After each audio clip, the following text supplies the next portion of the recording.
Foi.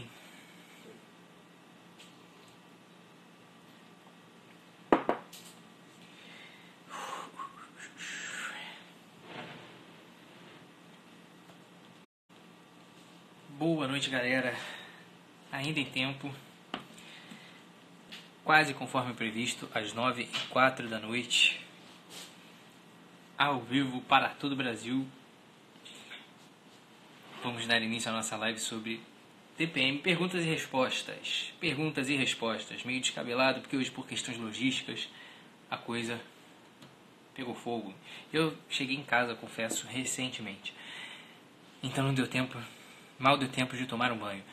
Mas, hoje, vou mandar um beijo especial para minha esposa, maravilhosa, que, em homenagem a essa live, está num dia maravilhoso, em parte por minha culpa. Afinal de contas, quem nunca tirou uma mulher do sério, não é verdade? Então fica aqui meu beijo especial para minha esposa, que tem que me aturar bastante aí durante todo o mês. Não é não, Cássia? A Cássia tá rindo, a Rebeca também, ela sabem bem que é isso, que é ter que aturar o marido. Mas, entre mortos e feridos, salvaram-se todos e eu estou aqui para responder as suas perguntas sobre esse tema maravilhoso que é a TPM, né? E falar de TPM é falar de relacionamento, é falar de vida conjugal. Nós vamos abordar esse assunto, tem muita pergunta interessante sobre isso, perguntando inclusive sobre o universo masculino, né? E isso tem tudo a ver com o que a gente vai falar hoje. Tá? Eu separei aqui as perguntas, porque deixei aqui a parte, porque na verdade o Instagram sempre bagunça as perguntas que eu seleciono. Então eu deixei aqui uma lista à parte para eu ir respondendo vocês. Mas também está valendo os comentários que vocês colocarem aqui. A Julinha está colocando aqui, ó, que adorou a live da Camila. Que se vocês não sabem, a minha esposa está se lançando no mercado das celebridades. Ela começou a carreira meteórica dela ontem, terça-feira, porque eu não dormi ontem, porque foi plantão. E aí eu esqueci que passou esse dia. Mas terça-feira à noite a gente deu depoimento de como foi a experiência do parto da Camila, lá na página da Mãe da Prole. Agora quem perdeu, perdeu. Eu avisei aqui nos stories e ela lançou a carreira dela de digital influencer aqui. E um dia, quem sabe, ela não senta aqui comigo também nesta cadeira para contar de novo a experiência que nós tivemos do nosso primeiro parto, beleza? Pois bem, vamos começar então com a nossa primeira pergunta. Todo mundo aqui está rindo, eu imagino então que todo mundo está me vendo, está me ouvindo bem, mandando os coraçõezinhos, mandando os acenos, minha esposa me ameaçando sistematicamente aqui nos comentários, sinal de que está tudo funcionando muito bem. Então vamos lá. A primeira pergunta, na verdade, é um depoimento, né, de uma seguidora que colocou assim: me parece que eu tenho sintomas o mês inteiro. Ora, pois, se é o mês inteiro, não é pré-menstrual. E se não é pré-menstrual, não é síndrome pré-menstrual. Eu sugiro que você investigue alguma causa para estresse crônico, para ansiedade crônica, né? Porque, de fato,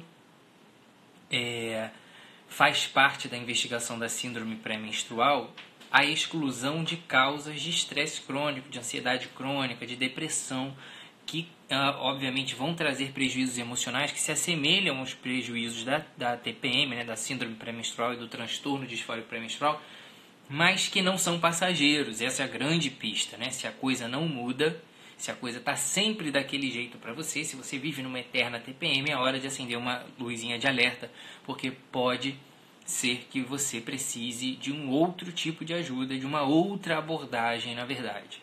Beleza? Então essa é a nossa primeira pergunta, muito interessante. Na verdade, um depoimento, né, que tem um aspecto de dúvida também. Tá? Passando para a próxima. O que fazer para não ficar com a barriga tão inchada na TPM? Ora, o inchaço abdominal é um sintoma descrito da síndrome pré-menstrual, sim, e é até um dos mais comuns. Isso tem a ver com mecanismos periféricos de atuação dos hormônios, né? E, na verdade, todas as mulheres, boa parte das mulheres experimenta isso durante o período pré-menstrual, mesmo que não tenha a síndrome pré-menstrual em si, né? Aquela retençãozinha de líquido, aquela distensão abdominal, às vezes uma constipação, uma cólica diferente, uma alteração do hábito intestinal de uma maneira geral. E quanto a isso, não existe muito mistério, assim, a tentativa de ajudar mais é melhorando a alimentação, obviamente, a ingesta hídrica, para não atrapalhar ainda mais o seu trânsito intestinal. E em relação à retenção hídrica, alguns médicos gostam até de prescrever, têm mais experiência em prescrever um diurético em dose baixa. Isso é claro que não tem um objetivo de tratamento muito bem estabelecido, então é algo ao qual eu sou meio receoso para fazer, né? Uma opinião pessoal.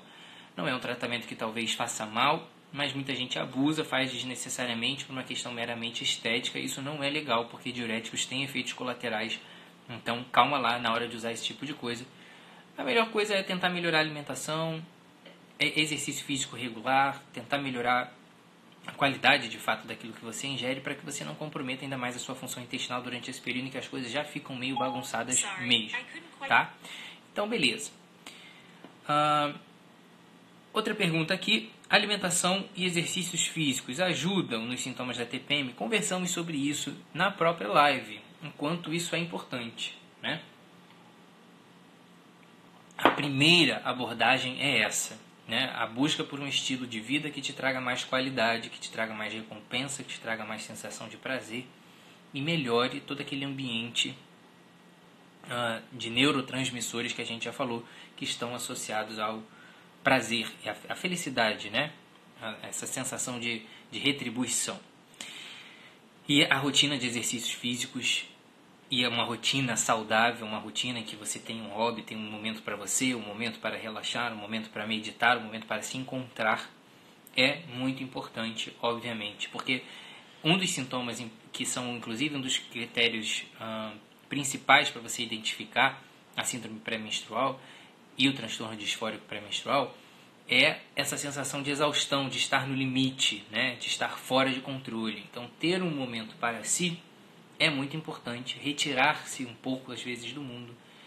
Não no sentido de alienação, né? Mas no sentido de trabalhar o foco, a concentração, o cuidado de si, né? É muito importante, sim. Tá bom? Essa pergunta aqui é muito boa e a resposta é imediatamente óbvia. Mas a maioria das pessoas não para pensar dessa forma. Por que é tão difícil o homem entender esse momento? É simples e é muito fácil entender. Por que o homem não entende a TPM? Por que o homem não respeita esse momento? Porque ele não passa por isso, né? A resposta é óbvia, porque na verdade nós todos temos, homens e mulheres, um instinto egoísta que fala muitas vezes mais alto aqui no nosso ouvidinho e que nos estimula a só pensar no nosso próprio umbigo. A nossa vida em sociedade, em família, é uma constante luta para nos lembrarmos, né, de que existe um outro indivíduo ali à nossa volta e que as nossas atitudes terão repercussões não só na nossa vida, mas naquele ser humaninho que nos cerca também. E o ambiente familiar é onde isso se concretiza de uma maneira mais próxima, mais intensa, mais cotidiana, né? A relação conjugal, né, a vida conjugal, é o lugar onde nós exercitamos esse pensamento no outro de maneira mais cotidiana, mais intensa, onde nós temos essa maior responsabilidade. E é óbvio, né, que esse instinto egoísta vai aflorar também nesse aspecto do nosso relacionamento com a nossa esposa, com o nosso esposo, e a gente vai ter sempre essa tendência a pensar no nosso próprio umbigo. Então, um homem que não vive essa realidade da TPM, que não tem essas flutuações hormonais de um ciclo hormonal mensal, ele não passa por isso, ele não vê a vida de maneira diferente numa parte do mês ou na outra parte do mês a coisa fica um pouco mais clara para ele. O homem é sempre aquela coisa mais linear, mais superficial, né? mais prática, uma visão mais prática, digamos assim, das coisas. E para ele é muito difícil, de fato, entender. Então isso tem que ser tem que haver um jogo de cintura, né, dos dois no relacionamento. No sentido de que a mulher também tem que entender que, por não ser da vivência do homem, ela tem que se fazer clara naquelas emoções que ela está tendo, naquela vivência do dia a dia, né, no dia em que ela não está bem, de fato. Isso não pode ser um tabu, porque é uma situação muito engraçada, porque o homem percebe que a mulher está de TPM, mas às vezes, na grande maioria das vezes não se importa com isso. Não se importa no sentido de não cuidar, né? E Para piorar a situação, geralmente quando a coisa desanda e no dia a dia, né, da relação do casal, há essa percepção de que a coisa está mais prejudicada ainda pela presença, pela chegada da TPM, há a tendência do homem em algum momento questionar a mulher se ela está estressada assim mesmo por causa da TPM. Isso é um gatilho para a mulher que está estressada ficar endemoniada. E aí, isso não vai ajudar, obviamente, né? Então tem que ter esse jogo de cintura ali da mulher, entender que o homem é meio burro para isso, porque ele não tem essa vivência, né? A mulher convive com isso desde a puberdade e o homem tem que ter um pouco dessa sensibilidade de entender que isso não é frescura. Por isso, uma das grandes mensagens que ficaram da nossa live é que isso não é frescura, isso não pode ser superestimado, uma coisa muito importante, no sentido de que a mulher não pode atribuir a TPM como um espaço absoluto em que ela se sinta à vontade para fazer o que quiser e tacar as coisas nos outros e dizer, aceitem porque eu estou de TPM, porque isso corre o risco de você virar uma pessoa chata, né? E, ao mesmo tempo, a gente não pode menosprezar isso e ver uma mulher que tem dificuldade de se controlar e falar que ela é fresca, que ela é descontrolada, que ela é exagerada, porque, na grande maioria das vezes, esse descontrole emocional da TPM tem uma base fisiológica hormonal por trás. Então, se você menospreza isso, você está menosprezando a possibilidade de estender a mão para alguém que precisa, de fato, de uma ajuda concreta, tá? E que muitas vezes não pode ser levado na brincadeira. Tá bom? A gente brinca aqui, obviamente, para tentar dar um ar mais descontraído para isso, que é um assunto sério, mas a gente aprender dessa maneira descontraída acaba sendo um pouco melhor, né? E ninguém quer ficar me ouvindo aqui 1 hora de live fazendo drama. Então, a gente fala dessa maneira descontraída, mas a coisa é séria, né? Eu contei para vocês que eu já tive coisa atacada em mim pela minha mãe em momentos de TPM e pessoas já sofreram agressões da minha mãe na TPM, agressões físicas. Minha mãe era perigosa, apesar dos seus 1,53 m. Pois bem, outra pergunta interessante, chocolate ajuda mesmo ou é mito? Não, não é mito, né? Chocolate ajuda porque há uma recompensa, chocolate é um prazer, né? Chocolate aumenta a serotonina e as mulheres na TPM em geral precisam de melhorar a sua serotonina. Então, um dos tratamentos é o uso de medicações que inibem a recaptação de serotonina, mas é óbvio, a minha esposa já está me olhando ali de rabo de olho, né? Porque, na verdade, quando ela está de TPM, ela quer que o mundo vire um ovo de Páscoa, na verdade, e esse é o problema, né? Quando a gente extrapola a coisa e acha que vai curar a TPM na base do chocolate. É óbvio que você não precisa, além de todo o sofrimento emocional que você está vivendo, se privar de comer o mísero chocolate, mas sabendo que tudo na vida, dentro ou fora da TPM, precisa ser dosado, né? Enquanto o chocolate for a exceção da sua vida, ele não vai ser para você um motivo de prejudicar a sua saúde. Ou que seja a cerveja do final de semana, o hambúrguer, a pizza, ou o que for. Mas apreciar com moderação, né, os prazeres da vida provavelmente vão te trazer mais vantagens do que desvantagens. É saber usar as coisas com sabedoria, né, de fato. Já me mandaram aqui muitas perguntas, né? Se tem algo natural que pode diminuir os sintomas. Nós conversamos sobre isso. Não existe nenhum estudo muito bem delineado que mostre uma grande evidência de suplementação vitamínica ou de melhora na dieta em si para melhorar os sintomas da TPM nos aspectos emocionais. Mas uma alimentação de qualidade, uma vida mais saudável, uma rotina de exercício físico, né, uma terapia comportamental, cognitiva, né, a abordagem multidisciplinar que não necessariamente passa por remédio, elas são comprovadamente associadas a alívio dos sintomas da TPM. Então, se a gente for falar em tratamento natural, como aquilo que não é artificial do ponto de vista de medicação, existem muitos recursos que não se restringem, não devem se restringir de fato só à alimentação, né? E existe um tratamento fitoterápico reconhecido que alivia os sintomas da TPM, nós citamos aqui o Vitex, mas que tem dose controlada, não é brincadeira, não é o chazinho da vovó que vai melhorar, e que tem que ser controlado e que interfere no metabolismo de outras medicações, porque muda o metabolismo hepático, então não é para tomar comprando na prateleira da farmácia. Nós conversamos sobre isso, mas existem terapias alternativas. Não alternativas, que esse termo é meio feio, mas existem tratamentos menos intervencionistas, digamos assim, para melhorar os sintomas da TPM. Tá? Na TPM, a vontade de ter relação diminui. Vamos fazer um raciocínio rápido e óbvio, para a gente tentar entender isso de uma vez por todas, né? E não ficar complicando demais o pensamento. Você gostaria de transar com alguém que você quer matar ao mesmo tempo? É muito difícil que isso aconteça, a não ser em situações muito específicas que eu talvez não consiga imaginar aqui hoje. Mas é um pensamento conflitante, né? Por isso o interesse sexual de fato diminui durante a TPM, a mulher está muito menos receptiva, né?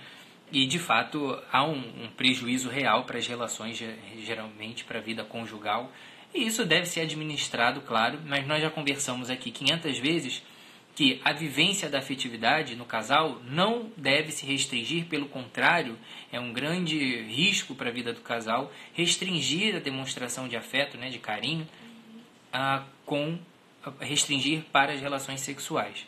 Pelo contrário, nós já falamos isso aqui quando conversamos sobre os métodos naturais, o quanto a vivência, né, da abstinência periódica é capaz de potencializar um relacionamento no sentido de expandir as possibilidades do casal para demonstrar amor, cuidado, carinho, né? E, obviamente, a TPM não é um bom momento para você fazer gracinha com a sua esposa. Vai por mim.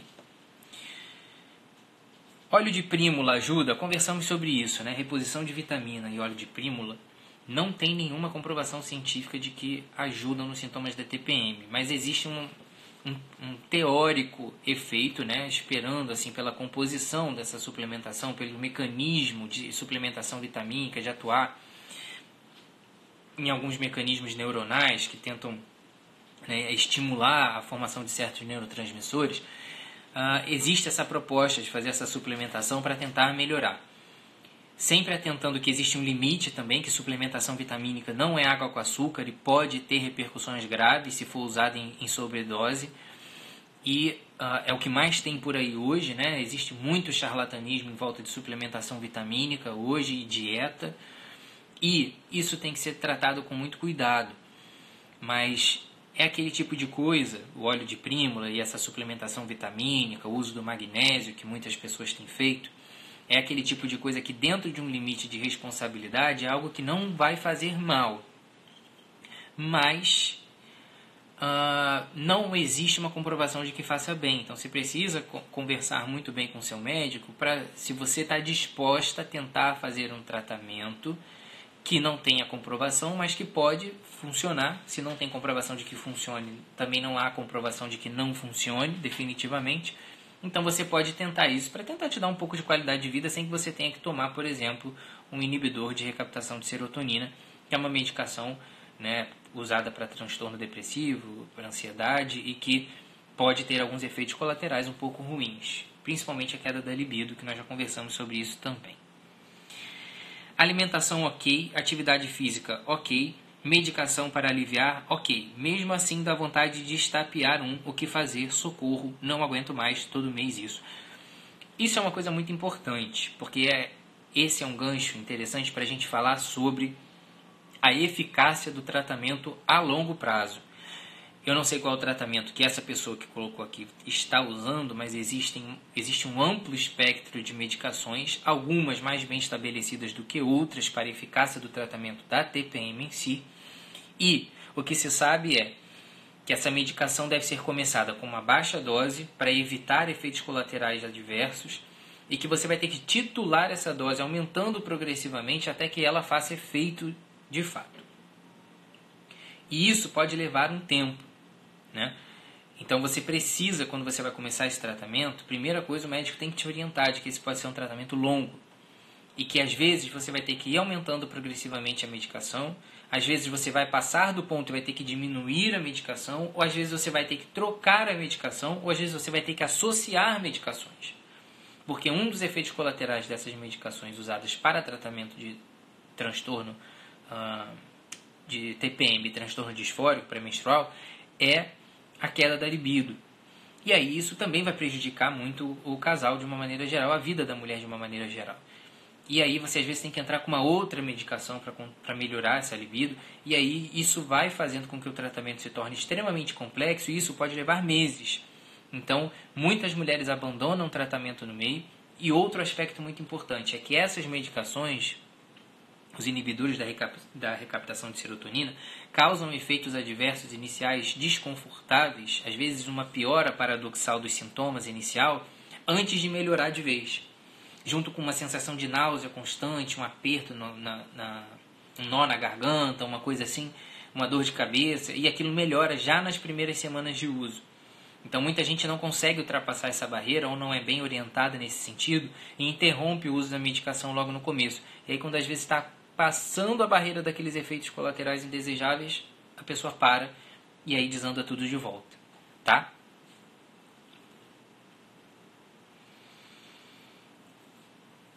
Vamos lá, prosseguindo aqui nas perguntas. A minha começa exato 10 dias antes. Enxaqueca, cólicas, choro, nervosa, o que fazer? Bom, existe hoje uma proposta muito bem definida, tem alguns estudos, de que você não precisa fazer a medicação regular, de maneira contínua. Existe a proposta de fazer a medicação de maneira cíclica, já sabendo que a TPM é tipicamente uma síndrome causada por, caracteristicamente, que causa caracteristicamente alterações na segunda metade do ciclo, existe já uma proposta de tratamento de usar as medicações temporariamente da metade do ciclo para frente, ou quando os sintomas vierem. Isso ainda não está muito bem difundido na prática médica, mas já é reconhecido na literatura e são opções que o seu médico pode encontrar junto com você, são armas, recursos que o seu médico pode ter junto com você para fazer um tratamento mais adequado, que às vezes vai diminuir, inclusive, essa intolerância aos efeitos colaterais das drogas. Então é um mundo de coisas que você pode pensar, um mundo de coisas que você pode fazer, mas tenha em mente que as medicações que são utilizadas para esse tratamento têm efeitos importantes e que às vezes boa parte das vezes você vai conseguir controlar com auxílio de uma equipe multidisciplinar, com terapia, com exercício físico, alimentação de qualidade, rotina diária mais agradável. Beleza? Alguém está fazendo uma pergunta aqui, acho que a Diane está fazendo, diz da TPM com útero retrovertido. Sabe qual é a grande diferença da TPM do útero retrovertido para o útero antivertido? Nenhuma, tá? Na verdade, o útero retrovertido, entendam isso, o útero retrovertido não tem qualquer repercussão para a mulher, a não ser saber que ela tem o útero virado para trás. Não atrapalha em engravidar, não atrapalha na relação, não atrapalha na dor, no sangramento, na vida, em nada. Tá? Esqueçam útero retrovertido. Tá? Esqueçam útero retrovertido.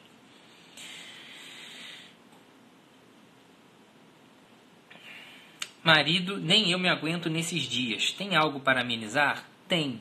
A primeira coisa que você pode fazer para amenizar é, talvez, espancar o seu marido um pouco.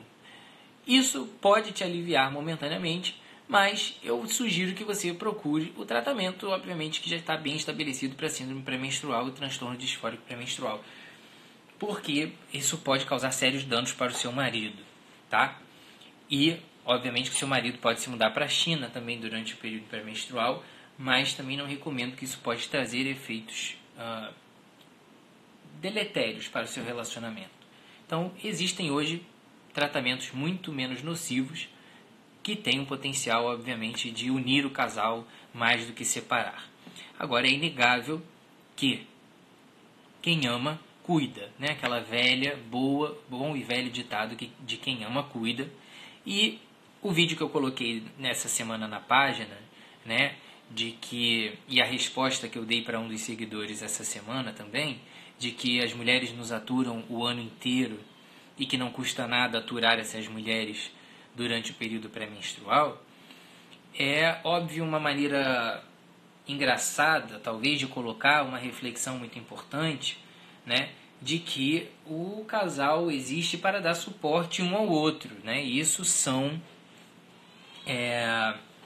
Isso são aspectos inerentes à vida conjugal e as pessoas têm que entender que uma vez que elas aceitem, né, e decidam viver junto, você abraça a realidade daquela pessoa e aceita conviver, obviamente, e cuidar daquela pessoa em todos os seus aspectos, não só nos bons, mas também nos ruins.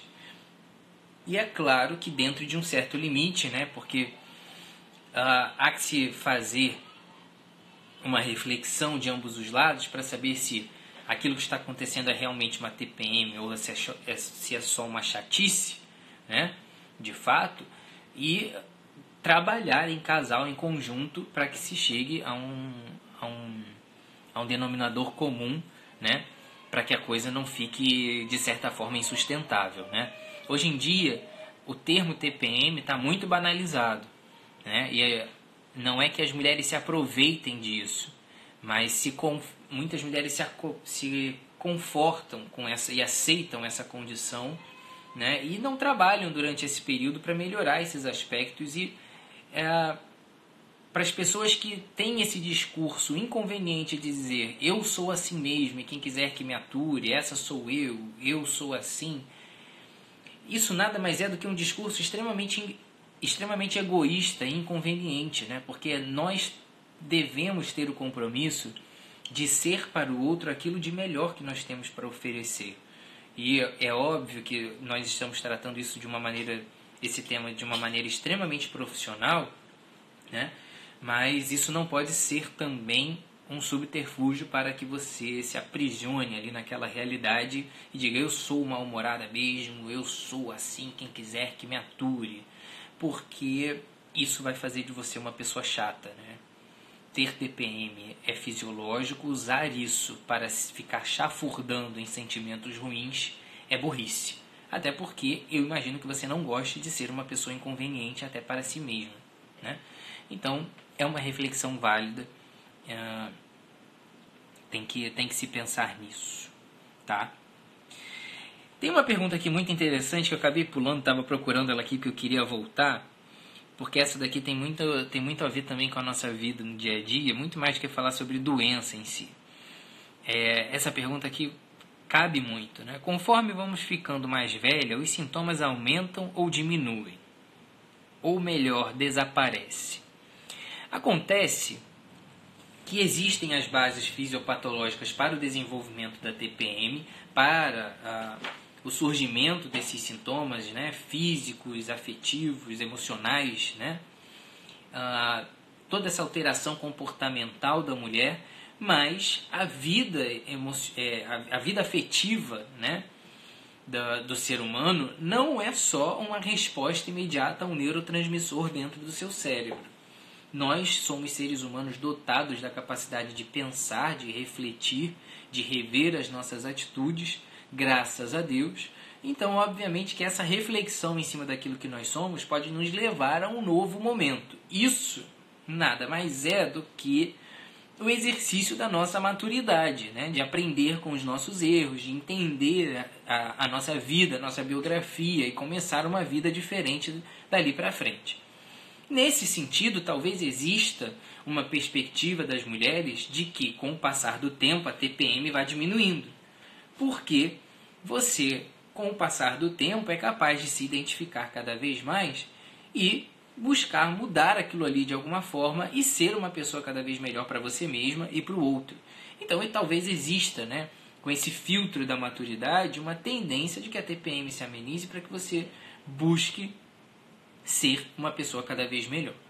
Agora, se você é uma pessoa que se aprisiona naquele seu mundo ali, daqueles seus sentimentos negativos, se você se alimenta daquilo ali, e se você entende que aquilo ali é você mesmo, e dane-se, né, que você não deve nada a ninguém, que é justamente o contrário, você corre o risco de viver uma TPM cada vez pior e se tornar uma pessoa extremamente amarga. Então, é uma coisa que você tem que botar na balança, né, e que você tem que, de fato, pensar que não é só uma questão de neurotransmissor, mas passa também por essa maturidade de olhar para você e buscar ser uma pessoa cada vez melhor dentro das suas limitações, tá? Além dos sintomas comuns, ultimamente tenho sentido muita dor nas costas. Bom, o sintoma de dor ele não tem propriamente relação com a TPM. Então, se você começa a desenvolver outros sintomas, que não esses sintomas emocionais, ou esses sintomas, digamos, físicos, né?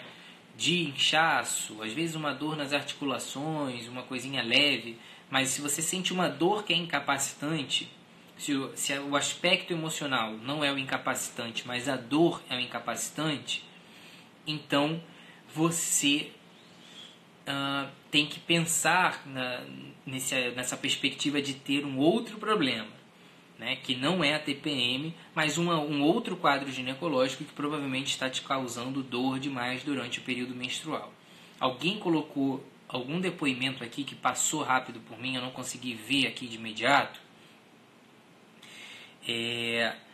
Aqui a Naila que colocou que vive com dor porque tem adenomiose difusa e que ela busca o equilíbrio.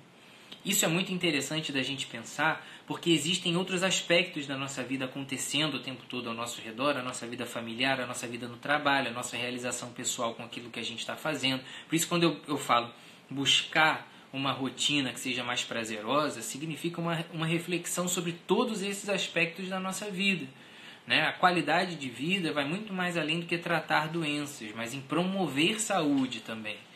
Então, uma pessoa que é bem resolvida, que tem um objetivo na vida, que sabe o que quer, que sabe onde quer chegar, ela encara todos os problemas da vida dela de uma maneira diferente. Né? Ao contrário, a pessoa que é sempre pessimista, que se vê numa realidade infeliz e que não se aceita, que não se entende dentro daquela realidade, não consegue lutar contra ela, ela tem uma tendência a absorver tudo de uma maneira muito negativa e ficar alimentando aquilo ali e diminuir cada vez mais ao invés de aumentar. Né? E a dor é um aspecto muito importante na construção da autoestima, na construção da felicidade em si, porque a dor é um sintoma que vai te espetando ali na carne, né? Literalmente, e te impede de fato de buscar uma vida mais feliz. As pacientes com dor crônica são pacientes que têm uma limitação muito grande de externarem essa felicidade, esse prazer, inclusive com as outras questões da vida. E eu já falei isso daqui com os pacientes de endometriose, né? O quanto a dor crônica é capaz de interferir. E isso não pode ser negligenciado quando você está falando de bem-estar, de saúde. O tratamento da dor, seja ela do aspecto que for, uma enxaqueca, uma dor nas costas, uma dor articular qualquer, isso tem que ser abordado junto quando se fala em qualidade de vida. Tá? Você não, em nenhum momento, em nenhum aspecto da sua vida, você deve se entregar de fato àquilo ali. Se aquilo te causa algum prejuízo, não se entregue, né? E lute mesmo contra isso. E busque ajuda profissional sempre que for necessário. Tá? Pois bem, aqui outra pergunta que aborda aquele mesmo aspecto da maturidade que eu falei, que pode interferir, né? TPM aumenta depois dos 30 anos, não tinha e agora fico estressadíssima. Esse é o caso inverso, né, da coisa, em que você tem que pensar de alguma forma se o que mudou na sua vida não é o aspecto da TPM em si, mas o gatilho da TPM, a sua rotina. Aonde você se via alguns anos atrás, que você não se vê hoje de coisas que você gostava, e aonde você se vê hoje de coisas que você não gosta, que você não se via anteriormente. Né? Então, tudo isso, obviamente, é um fator desencadeador. Né? Existe muitas pessoas, inclusive, que têm uma tendência a transtornos depressivos, transtornos de ansiedade. Essas pessoas desenvolvem a doença a partir de um gatilho inicial, tendo uma tendência, obviamente, que às vezes é genética, por exemplo, mas existe um gatilho.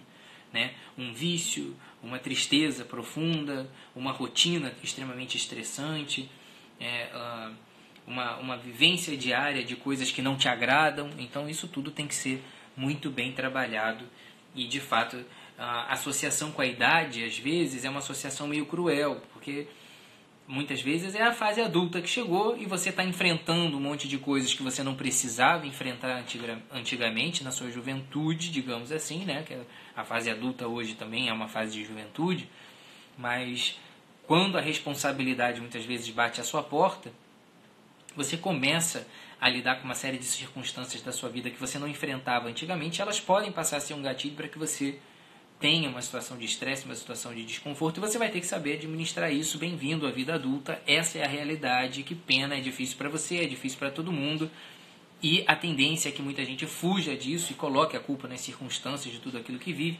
mas não se esqueçam de que nós somos chamados sempre a abraçar essa realidade, a amar essa nossa realidade, essa nossa circunstância da vida e fazer o que de melhor as nossas circunstâncias têm a nos oferecer, por mais cruéis que possam parecer. Tá? Aqui uma colocação muito interessante, uma das seguidoras colocou 9 meses sem TPM, quero ficar grávida para sempre. Vale aqui o apelo, né? Que uma das maneiras de cortar TPM é engravidar. Não trate a sua TPM com gravidez, mas saiba que a gravidez provavelmente vai ser um momento de alívio para você. Agora, não leve isso como garantia, porque muitas mulheres ficam extremamente estressadas e mais sensíveis na gravidez, por efeito hormonal, obviamente, né? Algumas mulheres ficam mais calmas, mas isso não é uma garantia, tá? Então, não vá se fiando nisso e nem usando isso como uma garantia, uma expectativa de que na gestação a coisa vai tranquilizar, porque às vezes acontece o contrário. Até porque a gestação tem muitos sintomas inconvenientes e a coisa pode ser mais difícil do que parece. Como combater a fadiga nesse período? Não existe milagre, né? E esse negócio de combater a fadiga, cara, isso tem um apelo da medicina hoje em dia, né? Dessa parada da longevidade, de bem-estar, de fazer suplementação, de fazer isso, fazer aquilo. Olha, para melhorar a fadiga, você tem que revisar a sua vida de uma maneira como um todo, né? Assim, melhorar a sua rotina do sono, melhorar a sua rotina de exercício físico, obviamente a sua alimentação, pesquisar se você não tem algum problema, de fato, uma base fisiopatológica para esse seu cansaço. Tem gente que tem cansaço porque tem algum problema de tireoide e não sabe. Tem gente que tem cansaço porque tem um problema de anemia e não sabe. E tem gente que tem cansaço porque é um baita, um preguiçoso e não sabe, né? Então, tudo isso tem que ser abordado. E existe uma coisa muito curiosa quando a gente vai tratar algum desses sintomas subjetivos, como fadiga, que não é uma doença em si, mas é um sintoma de cansaço, né? Excessivo, digamos assim, fora do comum. Mas existe em tudo que se faz em medicina uma possibilidade, qualquer remédio que você dê, ainda que você dê uma pílula de água com açúcar, uma pílula de farinha, você corre um grande risco de fazer efeito placebo nas pessoas. É por isso que existem estudos científicos que testam o efeito das medicações e comparam, às vezes, em duas populações diferentes, uma população usando o remédio e a outra usando o remédio fake. Por quê? Existe uma tendência geral de que quando você tome um remédio que você acredita que faz bem, você se empolga com aquilo e melhora várias coisas à sua volta, e tudo isso te dá uma sensação de plenitude, entre aspas, melhor, e você tende a referir que a sua vida melhorou depois daquele remédio. Entendeu? Mais ou menos. Então, por exemplo, se eu chego para você aqui hoje e digo que existe a pílula da felicidade que você vai tomar e vai melhorar da sua fadiga, que vende na farmácia R$ 39,90, se tomar um comprimido todo dia vai melhorar, qual é o risco de você comprar essa pílula qualquer, que eu posso falar aqui, qualquer porcaria, pílula de óleo de alho? Se você for lá na farmácia hoje, comprar esse negócio acreditando que essa merda funciona e tomar isso todo dia, corre um sério risco de você acreditar de fato naquilo e melhorar a sua vida de uma maneira geral, melhorar a sua autoestima, melhorar o seu autocuidado, por você achar que existe agora uma perspectiva de melhora, e você realmente sentir que essas outras coisas que você fez te melhoraram, mas você atribui isso ao óleo de alho. E isso não é propriamente o efeito placebo, né? É um efeito de autocuidado, mas ainda nas pessoas que não fazem essa modificação toda, existe uma possibilidade de você usar uma pílula de farinha e aquilo ali te dá uma sensação de melhora. Por um aspecto mesmo psicológico, de você ter uma expectativa, uma esperança em relação àquilo ali. Então tomem muito cuidado com esses tratamentos milagrosos para fadiga, cansaço, concentração, memória, não sei o que. Existe muito charlatanismo nisso hoje em dia, não existe tratamento milagroso. Você tem que buscar, de fato, se existe alguma doença que está comprometendo a sua concentração, o seu foco, a sua memória, ou se você simplesmente está vivendo uma rotina com uma má qualidade de sono, de alimentação, e se isso está te prejudicando, tá? Pois bem, muito inchaço é normal? Como melhorar? Falamos sobre isso no começo da live, né? Como controlar a raiva. Aqueles aspectos todos que nós já falamos, de ajeitar o relacionamento, de ajeitar a vida ao seu redor, tá? Então, é uma coisa que vai muito além de procurar tratamento medicamentoso, né? Já conversamos sobre isso anteriormente. Uma TPM severa pode atrapalhar na concepção do bebê? Dificulta a fertilidade? Dificulta a fertilidade, uma vez que você na TPM provavelmente você vai transar menos, né? Porque a coisa não fica tão receptiva assim. Então você vai ter que ter um jogo de cintura de entender que provavelmente a sua TPM não vai coincidir com o seu período fértil. Então não é que a TPM atrapalhe a fertilidade, mas TPM e período fértil em geral não casam, tá? Geralmente a TPM começa a vir um pouquinho depois do período fértil. Então, porque pelo contrário, no período fértil a mulher é muito mais receptiva, muito mais concentrada, muito mais dedicada, tá? Então, fica a dica aí de que a culpa, na verdade, não é do período fértil ou não, isso é uma sequência cronológica ali de coisas, né, que vão acontecer dentro do ciclo da mulher e tem relação com esse carrossel de hormônios que a mulher vive todo mês, tá? Na TPM sempre ataca a ansiedade. Como tratar? Aqui é a mensagem, uma das mensagens finais, né, que ficam. E eu vou utilizar essa última pergunta para fazer esse gancho e fazer esse último apelo, né, de uma vez por todas, para que quando a gente vai abordar o tratamento e a identificação, né, e o tratamento da TPM, desses transtornos afetivos, desses transtornos emocionais, desses transtornos da ordem psiquiátrica, digamos assim, a gente precisa ter muito bem estabelecido na nossa cabeça de que a gente não pode resumir tudo a TPM, né? E não pode colocar a TPM como uma frescura. Então, uma coisa muito importante é você identificar se existe uma cronologia, né? Uma sequência lógica das coisas que situe os seus sintomas no período da segunda metade do ciclo e durante o período menstrual e que melhora, que se resolve com a menstruação, porque a falta de uma variação cíclica é um sinal de alerta para que você provavelmente tenha um outro problema de ansiedade ou de depressão, e aquele último apelo de que nem tudo é TPM, às vezes pode ser só chatice mesmo, ou um marido prego te perturbando demais, uma rotina muito ruim te atrapalhando demais, tá bom? De uma maneira descontraída, são esses os principais temas que eu gostaria de abordar hoje, nas dúvidas que eu vi aqui, que vocês colocaram para mim ao longo do dia de hoje, tá? E fica aqui esse apelo: mulheres, cuidem-se, maridos, cuidem de suas mulheres, suportem-se uns aos outros no bom sentido da palavra, não no sentido de aturar, mas no sentido de dar suporte, dar atenção, cuidado, carinho, afeto, né? Essas mulheres merecem, porque, como eu já disse, afinal de contas elas nos aturam bastante, e a fase ruim do homem não tem fase, né? Às vezes a imaturidade vai durar até os 70 anos, então nada mais justo de que a gente ature essas mulheres durante o período menstrual e ature muito bem, tá? Dando suporte, dando carinho, dando atenção. Então, a gente fica por aqui. Não deixem de se cuidar nunca e procurem ajuda médica sempre que vocês acharem que tem alguma coisa estranha no seu ciclo, beleza? TPM não é frescura e nem tudo também é TPM, tá bom? Muito obrigado mais uma vez. Fiquem todos com Deus, uma boa noite, e a gente se vê por aí. Semana que vem tem mais perguntas, né? Ou essa semana ainda, não sei como é que vai ficar aí a rotina. E mais uma vez, muito obrigado pela participação de vocês. Até a próxima. Tchau.